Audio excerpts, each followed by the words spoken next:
Hola mi gente, your boy Skyy John here today with the great Shaun Moore. Been dying to talk to him. Shaun, tell us who you are and what it is you do.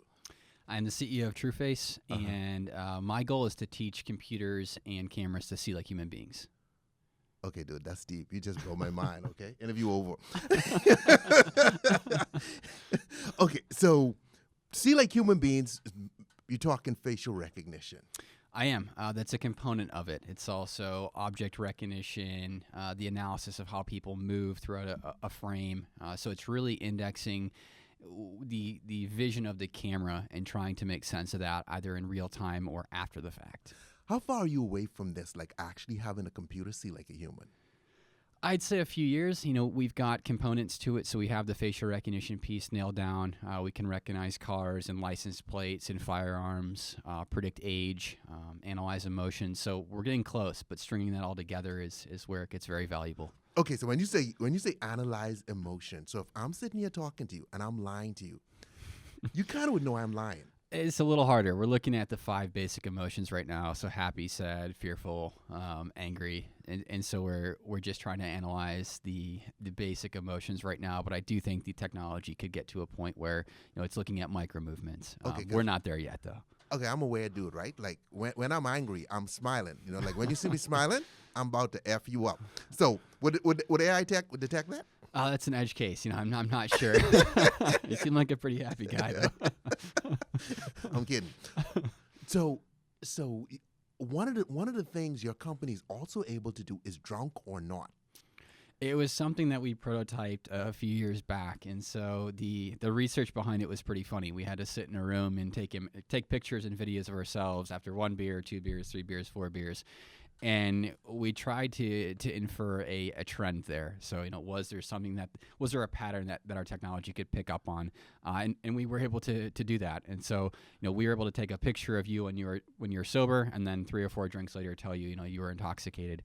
It was just something that we were having fun with to showcase the technology. Okay, but with your nets, it based on how much data you were able to input. Correct. So you sound like you're talking about a handful of friends, because you would need a lot more people than that to get it to work to scale it, right? Correct. To scale it properly, you would need thousands of data points. We were just trying to showcase the technology, so we weren't trying to deploy that for, you know, any ride-sharing service or anything like that. It was just for us to demonstrate how this could be used. And it definitely can work. It worked. Yeah, it worked.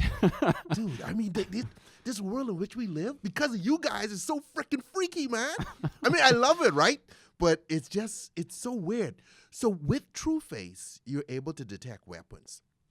So why is it then when a bank robber walks in and pulls a gun, why doesn't the bank immediately shut down? Because let me guess, the bank doesn't use technology like Correct. Why not though? You know, I think it's a matter of how they purchase and procure technology, and banks are very traditionally slow at procuring new technology. And so I think it's, you know, when you think about the adoption curve, they're definitely not early adopters. They're waiting to see, you know, how well this technology works in other environments that are comparable to theirs. So I do think that banks will add that. You know, hotels as well. We saw a video of someone, I think it was a big hotel brand in Florida last New Year's, getting robbed, and the individual walked in, pulled a gun, and it took 30 minutes for anyone to respond to that. So had this technology been running on those cameras, the authorities would have been alerted in seconds versus 30 minutes, and, you know, they've already robbed the hotel and gotten away.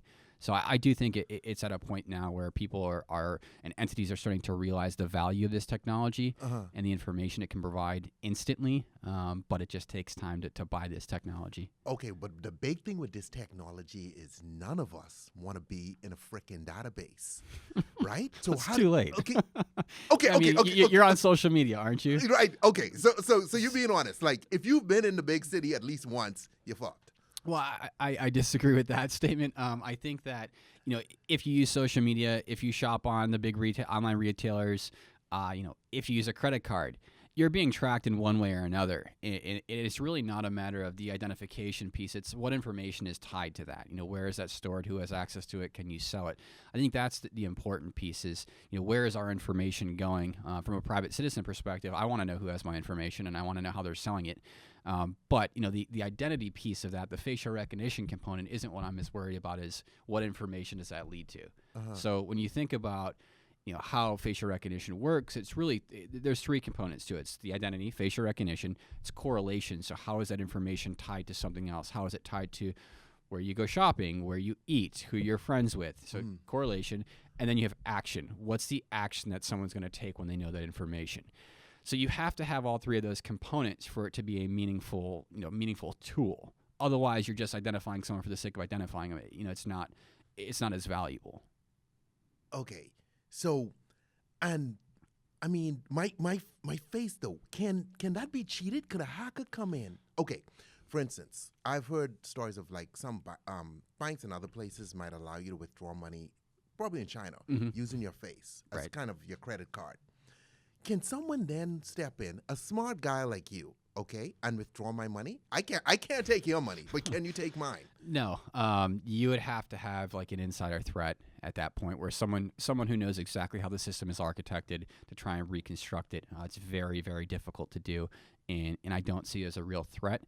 And the other piece to note there is the way in which we extract faces. So it's a numerical representation of your face. It's not an actual image.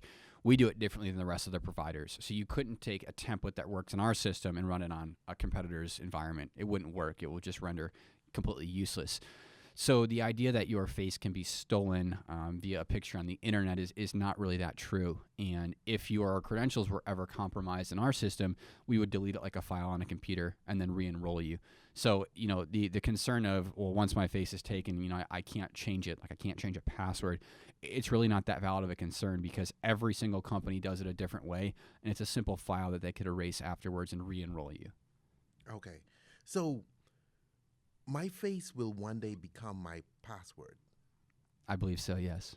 And it would work, but I mean, so I would have nothing to remember, or would I still need a password in conjunction? I think it depends on the severity of the use case. So if you're talking about, transferring $250,000, we would like to see face plus some other factor of authentication, so two-factor, accessing a government facility or building two-factor authentication.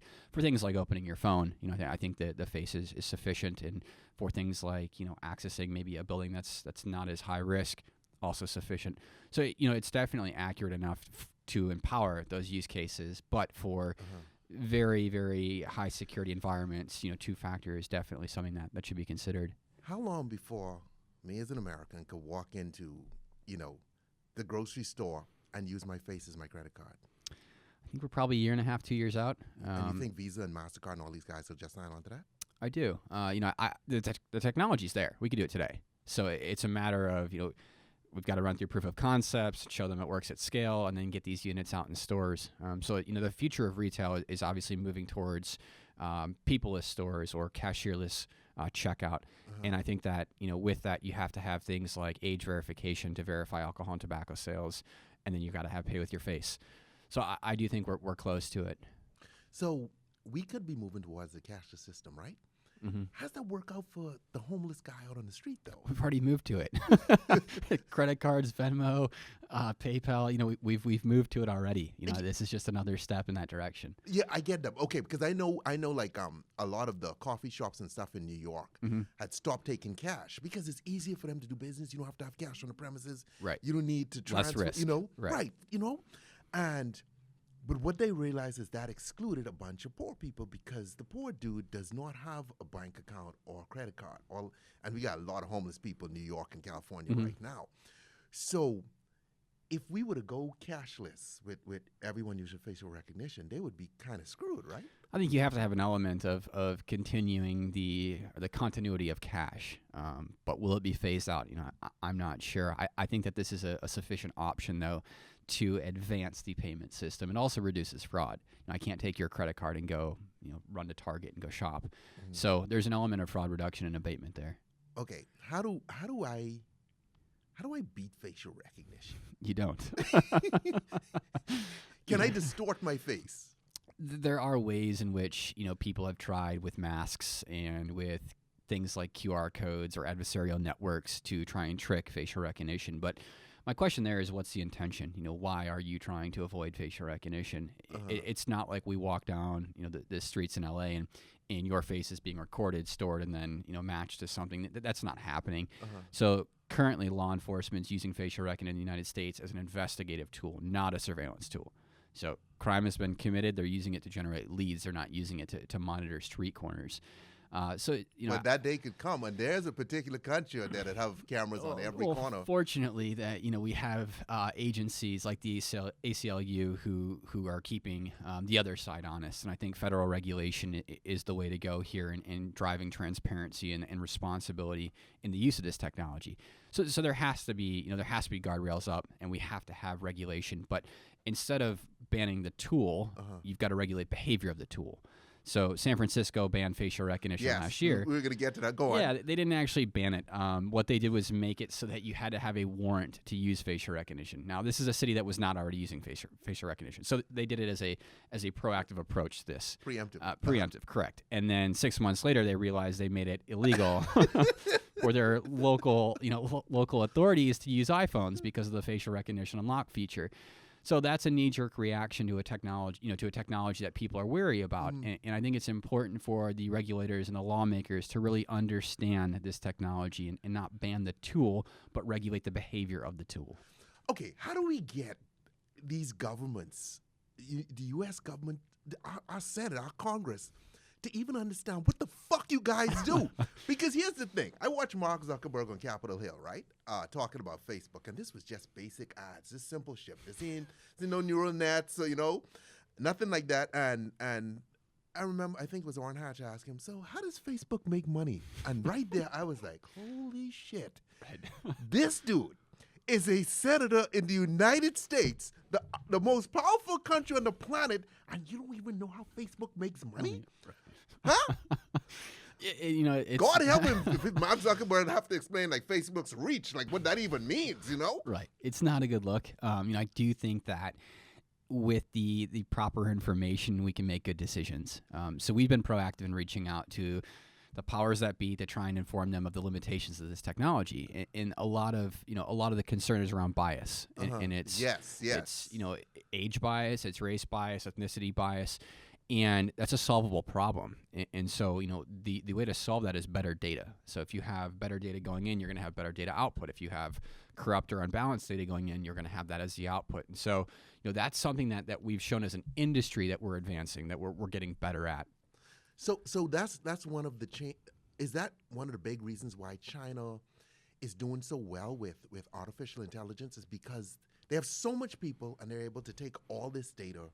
And then America, we really restricted in... Correct. We're restricted in the way we can access data. They're not. So does that mean that they will pass us at some point? Oh, I think they're ahead of us in the development of artificial intelligence. I think they absolutely are ahead of us. But they're hyper-focused on their region of the world. So, they're much more accurate on their citizens than they are on citizens in the United States, because that's the data they collect. That's the data they train their algorithms on. So I could run down the street in China, do all kinds of shit and walk away. I wouldn't do that. I mean, I'm picking a random block. Hey, what's him? Okay? Where the facial recognition proof? Oh, don't work on me. No shit. It was that dude. So it could work out like that. Yeah, I mean, maybe. I still wouldn't advise it, but, it's just a matter of data collection and access to data. So, provided that we have balanced data in the geography that we're looking at deploying this technology, you're not going to run into those issues. So I think it's important for the lawmakers to understand the limitations and regulate accordingly. If they try to regulate without knowing what they're talking about, that's where they are. That's what happens in San Francisco. You ban people from using iPhones. Because I heard the iPhone in the beginning, like Asians couldn't open their phones, right? So a whole race of people. I'm like, oh my God. Right. Okay, so we've kind of solved that problem. So how do we keep up with China when we have so many roadblocks in front of us? Yeah, I think the roadblocks are necessary right now. I think it's important for us to not stifle innovation or advancement of innovation, but also to be cautious about, once this is built, there's really no going back. And so, it's really important for us to take the proper precautions in the advancement of this technology, but while also thinking globally. And right now, I don't think we're thinking as globally as we need to be in the advancement of AI. So it's a difficult question to answer, because they're years ahead in data, and we need to catch up, and we need to surpass. So, it's a matter of how do we set the parameters right now to ensure that we're going to do it properly. So facial... There are American companies helping China with their AI, right? I don't know. Supposedly. I don't know. We're not. In the shadows. Yeah. Okay. But how is it that tech guys justify the way a country like that would use their data? Because they have the whole social credit system, Right. and this really to keep their citizens in check. Like, two guys meeting, in some dark alley a few years ago, no one would know. But now with facial recognition, you're able to say, wait a minute, every time, Jim is here, Tom is here. They have to be meeting because this is too much of a coincidence. Like a human would have never caught that. Right. That's going back to correlation. So it's the identity piece, but then the correlation is the information you can collect on the side of that. I think it's important to note that China as a country thinks about the world differently than we do. So where we see surveillance and privacy, they may not believe that in the same way we do. They may have just grown up with that. Whether that's right or wrong is a very different conversation. I know that's completely different culture. But the culture is used to that. And I was over there in 2015 and 2017, and I asked about the same thing. I said, are you all concerned about this credit system or the facial recognition technology? And for the most part, they weren't. And I don't know if they were afraid to speak up, but for the most part, they were not as concerned as I would have thought, or as we project on the world that they should be. And I think it is because that's the way that they've grown up. That's the way they've always dealt with technology. And you look at something like their WeChat app, which is all of our social media, in one plus payment. It's an incredible tool, and you can use it for payment at a mom and pop liquor store, on a street in the middle, of a very small city out there, which is still a couple million people. But the advancements that they have made in that their citizens see, I think, is pretty impressive. But again, it's a population of over 1 billion people, so it's a massive, massive place. And I just think it's different. We try to project our views on them and say this is wrong, and whether it's right or wrong again is a different conversation. But we would not be willing to help power that technology over there.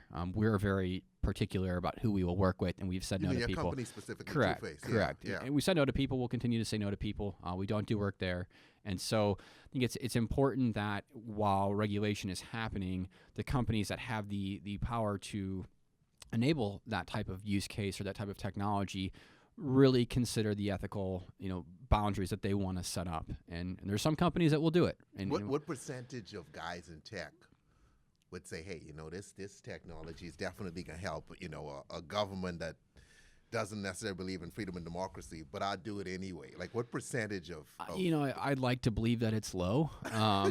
What's low? 20%? No, I think it's less than that. I know the executives that we compete with, and all but one have drawn a pretty hard line saying we will not empower those. There's one company that's been in the news lately for not caring as much about how they collect data. And you want to say what that company no, is? I don't. Okay, cool. So I can Google it. You can look it up. Okay. Yeah. What should I Google? Which company sucks balls and willing to help a dictator? Well, I'll write that down so we can Google that later. Go on. So there's definitely people out there that are more concerned about money than they are about ethical practices. But I do think that's a very small percentage of the technology providers. So one of the things I've heard out of China, that something that they have with AI is they have gait recognition, the way you walk. So is that pretty simple to do as well? Same thing, just putting in the data. It's data. Yeah, it's all data. So it's pattern matching. If you can match patterns, then all you need is the data to do that. So you could technically have an AI. Let's just say I don't pull a gun, but it could tell that I'm carrying a gun by the way I'm walking or behaving. If you had enough data there, that would be a little bit harder. You probably would look into some cameras that are very, very powerful, which could hypothetically see through clothes. So I think cameras that could see through clothes. I don't know. No, but the way you said that, I mean, you said a real casual, like, they cameras see through clothes. There's cameras that can monitor heat and heat map people and how they're moving and things like that. So I'd imagine there's a heat signature from a weapon. I don't know. I'm not in that business. Okay, so, but the gait recognition is something that, you could, as long as you have the training data, you could power an algorithm to recognize.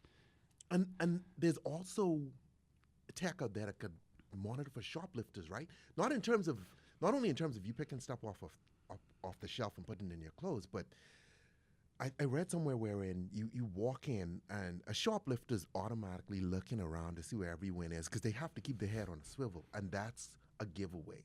Have you seen that kind of tech? heard about it. I've not seen it in practice. But that seems fairly simple yeah, to do. it's like an anomaly detection. So you've got 10,000 people that walk into a big box retailer every single day, and 99.9% act this way. One person acts a different way, and so that's a flag. And whether or not that's a shoplifter or just someone who's trying to cause harm, you don't know. And the real way to do that is human in the review, meaning that alert is sent to a human who then takes a look at that video clip or monitors that behavior. So the technology is not meant to make the decision for the human. It's meant to inform that human being whether or not they should investigate further. Okay, that's pretty cool. London also has a bunch of cameras. Mm-hmm.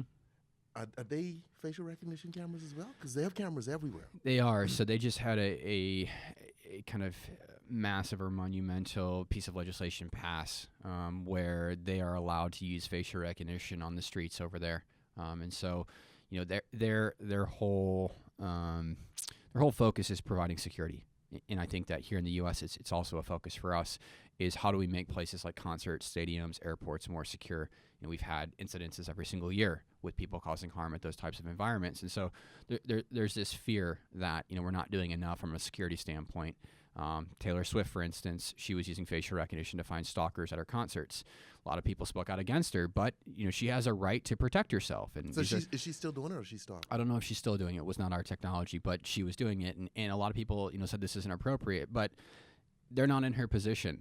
They're not being targeted by stalkers every single day. And so I think that, from a security perspective, as long as the data is held for a certain amount of time and then erased, you have to have the precautions or the restrictions around the data. It's not the actual technology being used. So I mean, if I were to put a bunch of gumballs in my mouth, right? Like out here, is that enough to distort it?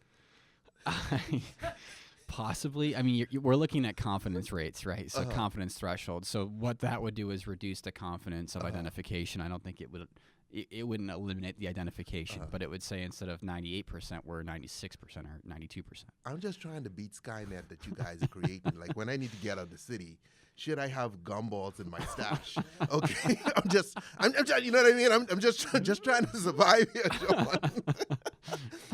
So there's no real, like you said, there's no real way to beat this unless you kind of in the system, okay?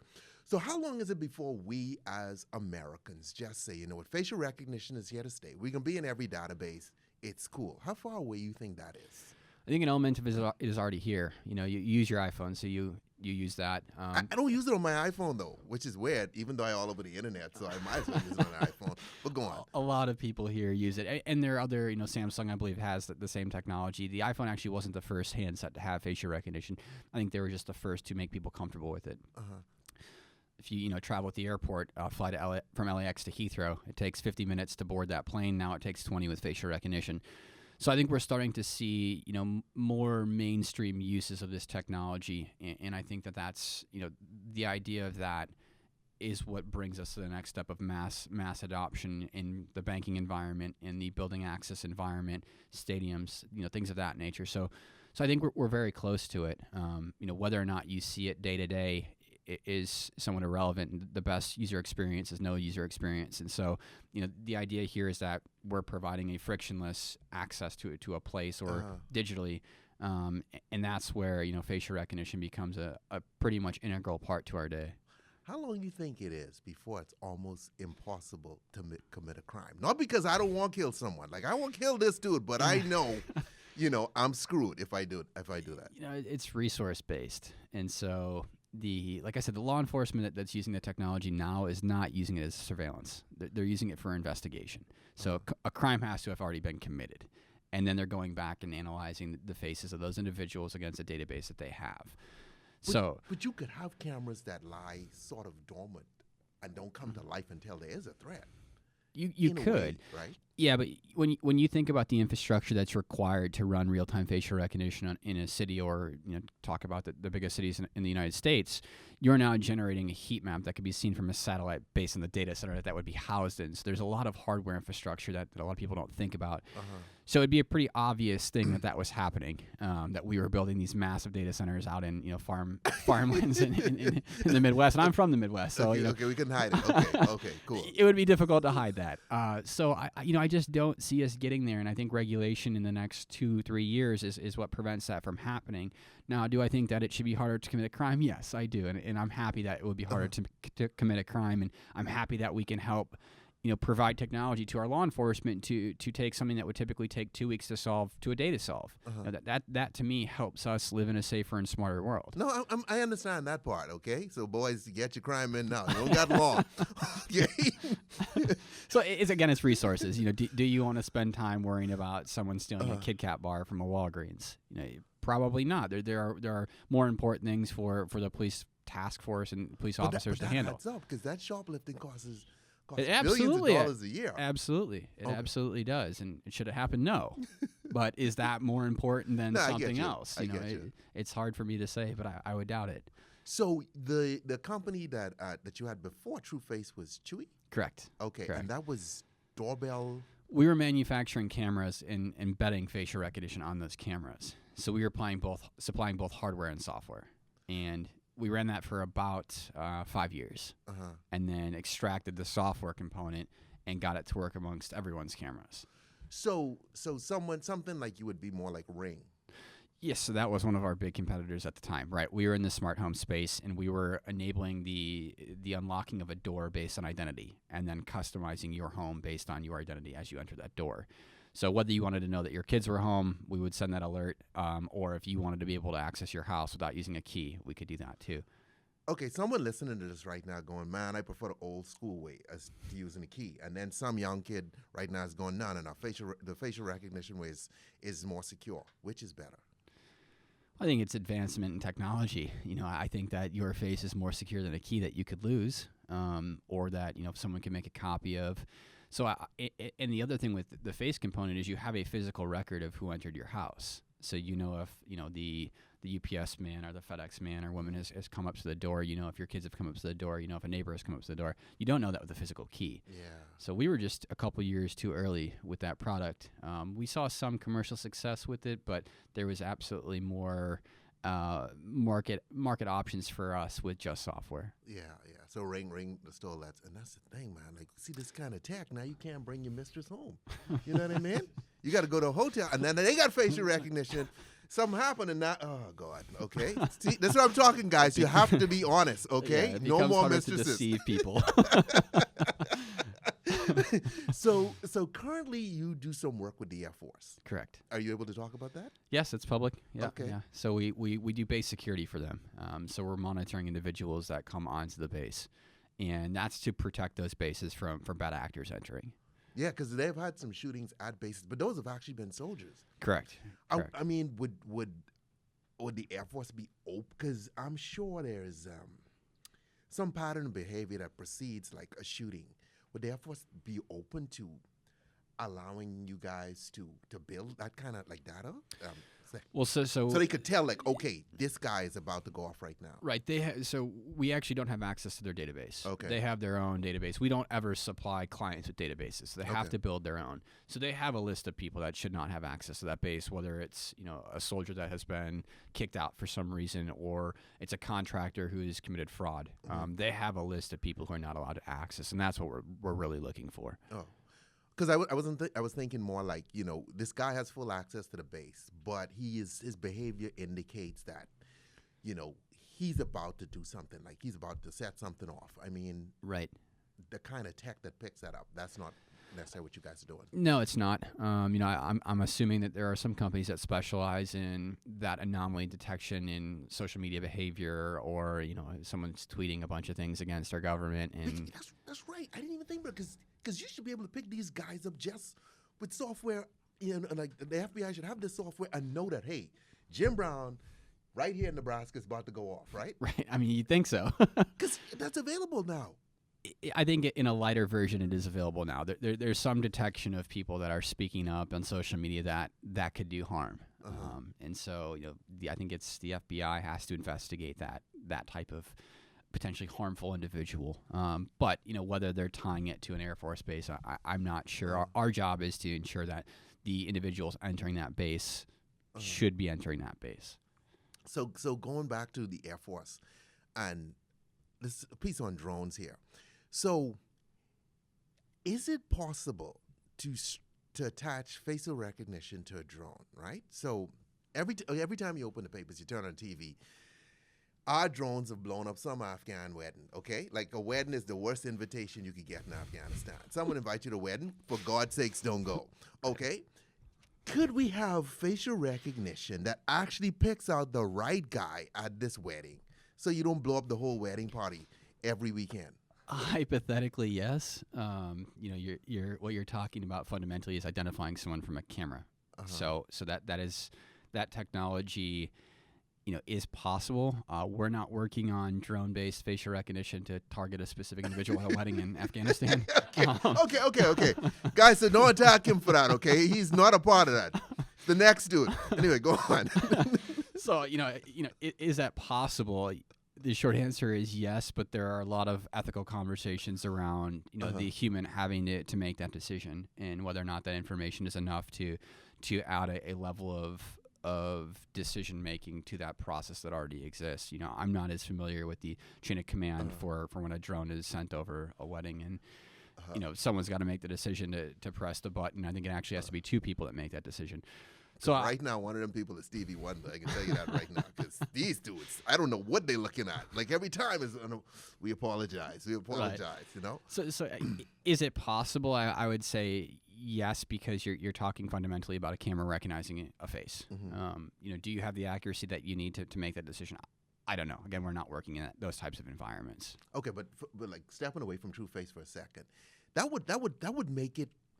I mean, you don't want to have a drone strike on anyone, but add a little bit more security to the decision being made, right? If you could, it would. If you could do that, yes, it would. But the moral question there is: are we weaponizing artificial intelligence? Okay, and that's it's a pretty strong topic right now, and it's something that needs to be really thought through because, like you said, it could eliminate collateral damage. It could be used to target to the specific person, and does that ultimately help reduce the damage that we're causing, and also take out the individual that needs to be taken out for whatever reason that is? It's a big question, and it's something that really needs to be considered at our government level, at our private level. So there's a lot that goes into that. Well, because I know a lot of people out there very sensitive about training artificial intelligence to kill. But in this particular situation, you'd at least kind of get the right dude, But I mean, I'm not endorsing using AI. I'm not trying to create Skynet here, guys. I'm just asking questions. I think what it comes down to is the human has to make the decision. This technology is not meant to automate decisions. It's meant to provide better information. But we are moving towards a world wherein, rather than sending a Navy SEAL, we will be sending robots. You could see that happening. I could see that happening, yes. How far away you think we are from that? I'd say 10 years. Jesus, that's not even that far, okay? I might still be alive, okay? If I come back on drinking, a little bit more vegetables, I could be there. So so you could see that about 10 years away. But I know the U.S., the way we're raised to think, we would not want our government to have that kind of technology. But however, on the other side, with countries like China, they won't have those kinds of reservations. So you have no choice but to weaponize AI, don't we? I think in a way it's similar to what happened with nuclear weapons. And so, is it something that we have to build just to show the world that we have it, or that we're most advanced in it? And again, this is above my pay grade. I don't know the answer to this, but I think that's how we have to think about it is if China is advancing, do we need to continue to try to surpass them? Or do we say that's something that we don't want to build because of an ethical or moral issue, or that's how we're raised here? And then we now put ourselves in a position where if we go to a digital-based war or a robot-based war, we're at a disadvantage, a significant disadvantage. So I think when I look at above my pay grade. When I look at the future of war, I think of it more as cyber attacks. I think, why wouldn't you go after a power grid or our water supplies? And I think that's where we have to have protection, because that is critical to us living our lives. And our power grid's old as hell, right? Right, and it's much more effective than soldiers on the ground with machine guns trying to kill people in a field. And so I think we've advanced to that point. And I see your point about robots fighting this war for us, but. I think it's important for the United States to really be in front of this race on AI, and it's a space race, right? It's going back then. So it's important for us to know what our competition has, what the other countries have, and how we can surpass that. So what kind of president, we're not talking about Donald Trump right now, just in general, what kind of president does the United States need to get us to that next level? I'm in no position to say that. I am a personal or a private citizen, and my view shouldn't be weighed any more than anyone else's. So, I think it takes someone that has the willingness to take a risk on innovation and invest in artificial intelligence. And whoever the president is, regardless of party, should really take AI seriously. This should not be a party decision, and I think, unfortunately, we're in a position where parties take a very strong stance on one side or the other. Artificial intelligence or not, facial recognition, or ban it entirely. And that does a disservice to us as the people of the United States, because you are going to stifle innovation because of something that your party upholds as true, not you.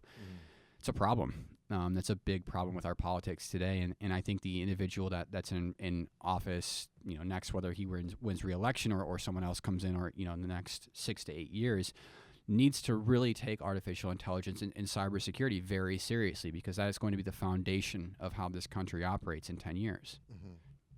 Cool. You need to have a course, Understanding AI for Idiots in Congress. Just a book. How many congressmen and senators are there? Like 400 and something. You just need 400 and something copies. You could use Amazon to print that. Self-publish it. So, okay, as a tech guy, who do you look up to? Like one of the big names in the tech space that you really like? In the tech space, John Chambers is someone that I've studied quite a bit. So, former CEO of Cisco. He's done an incredible amount in the tech space, and he's also very cutting edge on thought leadership. So I think he's someone that I like to look up to. I like to take a look at more outside of the tech space, and how are people innovating, and how are people approaching the market. So I think it's important for me personally to surround myself with people that are out of my industry, and that are out of even tech, musicians, actors, individuals. You did do some acting classes, right? I did take some. Kind of look Hollywood. It was not. It was not to act. It was for public speaking purposes. But, okay, all right. Yeah, the reason is I wanted to get better at public speaking, and so that was a way for me to kind of get rid of the fear of being in front of people and making a fool of myself. So, I can see it as soap opera. Just saying, though, if this Trueface thing don't work out, the Bold and the Beautiful could be the next step. So, okay, so let me ask you. I'll say the tech guy, and you just now tell me what you think of them. Like Elon Musk, what do you think about him? I think he's brilliant. I think he's a very, very smart individual, and I'm excited that he is doing what he's doing. How does he run all these companies? Because he cannot be hands-on with all this shit. Neuralink, Tesla, SpaceX. Dude, his second in command, that's the dude I want to hire. No offense, Elon. I still love him. He's got to be a very, very, very intelligent individual who knows how to delegate. But he sounds like, from what I've listened to about him, he still likes to get his hands dirty. And that's great. And I think he's done a great job in advancing technology for this world. How long do you think we are before you see full self-driving cars, level 5? I've driven in one in Las Vegas, not level 5, but where they have two individuals in the front, kind of making sure things don't go terribly. I think it's a couple of years. I think you have to have communication between the paramedic teams of the police force with these cars, with the stoplights, and so there's just a lot that has to be done from a data perspective and understanding how traffic moves. From one car to one car is sensory, then to the stoplights, then to if a paramedic is coming down the street, all the cars stop. So I think they have to figure out a lot of those variables. Because if we can do that, all cars should be pretty much on the same grid, right? Like even though you're a different company, like tapping in. There should be some intercommunication between them, but you put things online, and they're now the ability for them to be hacked becomes increasingly accessible. So there has to be a lot of precautions taken with that, because if you allow a 80-mile-per-hour truck to be hacked, that becomes a weapon. Yeah. And so it's very important that is done on the right timeline, and that it's not rushed to be pushed out. Okay, so that was the Elon Musk one. Mark Zuckerberg, what do you think? Again, he's a critical person to the advancement in the way we interact. There are views I have about what he's doing that I don't agree with, but I do think that he has been critical in the way in which humans communicate. Whether or not social media is good for children, is good for us or adults, I don't think we really know. And I think that it's important that he funds studies, or that they put money up to fund studies on the, or even other entities fund studies on the effects that social media has on our cognitive behavior. I think it's impactful. And I see in my friend group that, we're starting to delete those apps from our phone. We're starting to leave our phones at home when we go out. So I think there is some pushback on this always on, always connected world. It creates an immediate reaction to society, and I don't think that's the right thing for us to do. We don't deliberately think anymore. So, what he has done has no question been important to society, but I think there's a lot that he can do now to ensure that we are not hijacking the minds of our youth to be always on and to be more worried about likes than they are about reading a book. Why do you think he took the stance he took on political ads and not fact checking? I mean, I don't get how that plays. Why? I'm not in issues. I don't know. I don't know what conversations he's having at that level, and so there has to be some reason that he's done it. He's just he's a very intelligent person. No, I know the dude's a genius. So, people always, I hate Facebook, but I realize, well, firstly, Mr. Zuckerberg, Facebook is the biggest part of my portfolio, so I love it. Okay, you are brilliant, and I have nothing against you. And people who don't like you don't know you the way I do. Okay, you're a great man. Okay. So. I think there's no doubt that he has been instrumental to the advancement of our society. But like any new technology, we don't understand very well. Is it having a negative or adverse effect? And I think there's the potential for that to be yes. Okay. And you look at things like Twitter or Instagram, or even WhatsApp. They're different mediums for communication and for media. And so, I think they're all important, but there's only one Facebook. There's only one place in the United States that you can go to get that type of information. So, should there be competition in that environment that has been stomped out?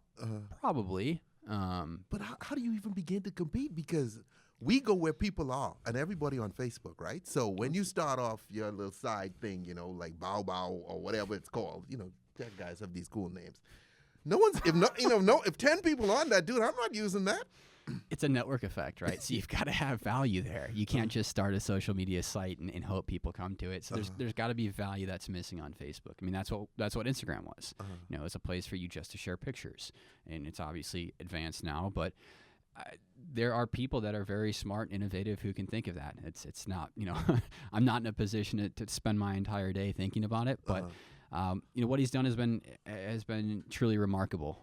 Whether or not his stance on politics is right or wrong, again, not for me to comment on. I'm still a fan, Mark. So please, help my page.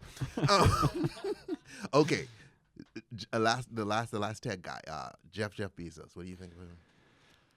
Again, he is. You're taking these deep breaths. He has altered the world that we live in. He's, I think, the wealthiest person in the world. Yeah. After divorce. Correct. You know how special that is? You know what kind of brains that take to be a billionaire, get divorced, and still be rich? So, what he's done is truly incredible as well. We compete with one of their products. So, I think he has driven the cost down to a lot of products out there. And, he's a very innovative thinker, a very intelligent person. And he sticks to his mission. So is he a coder? Sorry, I don't believe so. No. Okay.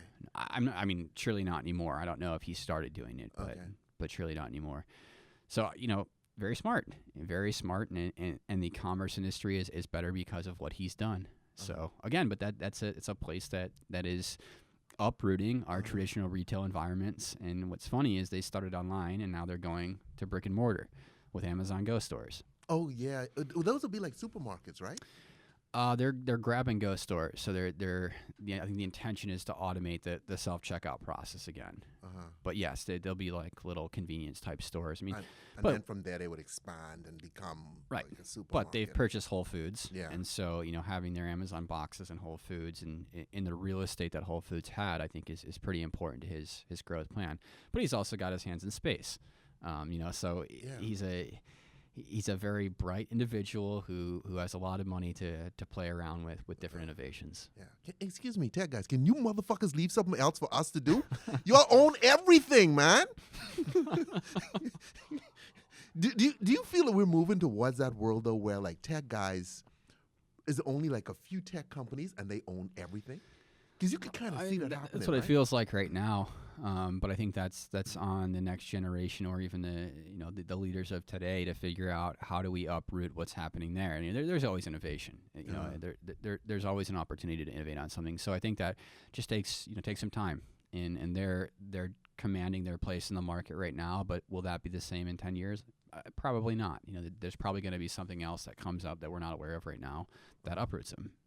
How long do you feel we are? How far away do you think we are from artificial general intelligence when a computer becomes sentient? Very far. Really? Yeah, I do. Because you're one of the few people saying, like, what do you consider very far? Over 10 years. Okay, well, that's not that far, but okay. foreign tech is 10 years. Mean, okay, 10 to 20 years, I would say. Probably even longer. So why do you feel it's so far away? The way that we've been able to program even machine learning right now, it's data in and it's learning behavior, or it's learning patterns. So for us to try to mimic what happens in the brain and then feed in something like emotion, I think is very, very difficult to do. Chatbots is not the same as general intelligence and being able to react to a situation based on 50 million data points. So I just think that, it's something that scientists and engineers and innovators need to take seriously, because once that technology is developed, there is no turning around. Right, there's no turning back and saying, okay, well, maybe we shouldn't have done that. So I do think that we are, as a society, we should take precaution when trying to get to that point. But I think it's far away. I do. Okay, but you do see one day we will be able to do that. Or you think this could never happen? I think the possibility is there. But I think processing power needs to continue to advance the way it's moving right now. I don't know if we reach a critical mass there. I think there's just a lot of variables, and there's got to be a lot of very, very bright people that are working on it with the mindset that what we create will not be destroyed. Mm-hmm. Skynet. I get you. Do you feel that we're living in a simulation? Some people feel that this is simulation. You laugh at the question. Yeah, because I've heard it. I heard it before, and I think the probability leans towards we are. I don't know. I'd like to think not, but I don't know. It's a very important introspective question to ask yourself. It's not something that my opinion holds any weight on. Sure. So what's the next big thing for Trueface?